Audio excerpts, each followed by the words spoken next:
শান্তিনিকেতনে কার্যত নিষিদ্ধ হতে চলেছে গাড়ি এবং মোটর বাইক। এবার থেকে আশ্রম চত্বরে ঘোরার ক্ষেত্রে ভরসা সাইকেল। পরিবেশ দূষণ রুখতে এমন সিদ্ধান্ত বলে জানিয়েছে বিশ্বভারতী বিশ্ববিদ্যালয় কর্তৃপক্ষ। শান্তিনিকেতনের বাতাসকে দূষণমুক্ত করতে এবং পরিবেশ বান্ধব আশ্রম গড়ে তুলতে বিশ্বভারতী কর্তৃপক্ষ উদ্যোগী হয়েছেন। প্রথম পদক্ষেপ হিসেবে তারা শান্তিনিকেতন এলাকায় যে সমস্ত যন্ত্রচালিত মোটর চালিত যেগুলো থেকে দূষণ ছড়ায় সেই সকল যানবাহনকে কার্যত নিষিদ্ধ করে সাইকেল ব্যবহারের গুরুত্ব বাড়াতে চাইছেন। কর্তৃপক্ষ সূত্রে খবর, প্রথম পর্যায়ে বিশ্ববিদ্যালয় সংলগ্ন বেআইনি জবরদখল তুলে রাস্তা চওড়া করা হবে।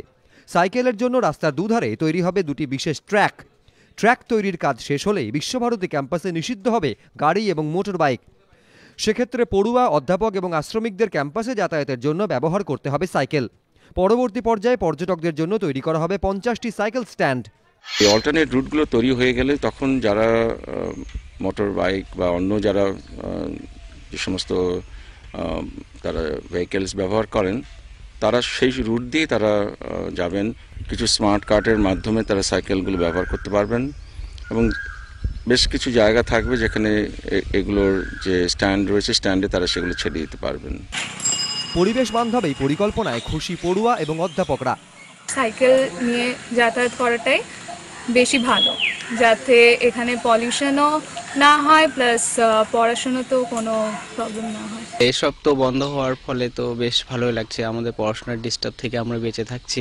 সাইকেলটা আবার যদি রিটার্ন সবাই ফিরে আসে তাহলে খুবই ভালো হয়। এটা খুব ভালো উদ্যোগ নিয়েছে, আমাদের সবারই খুব ভালো লাগে। এই আশ্রমের চারপাশে যদি এই মুভমেন্ট যেগুলো থেকে ধোঁয়া নির্গত হয় বন্ধ হলে এটা আমরাকে স্বাগত জানাচ্ছি, এটা শুভ উদ্যোগ। ক্যাম্পাসে গাড়ি নিষিদ্ধ করার পাশাপাশি মেলার মাঠে পর্যাপ্ত আলোর ব্যবস্থা করছে বিশ্ববিদ্যালয় কর্তৃপক্ষ। মাঠের বিভিন্ন প্রান্তে বসার জায়গাও তৈরি করা হবে বলে জানিয়েছেন ভারপ্রাপ্ত উপাচার্য। গোপাল চট্টোপাধ্যায়, এবিপি আনন্দ, বীরভূম।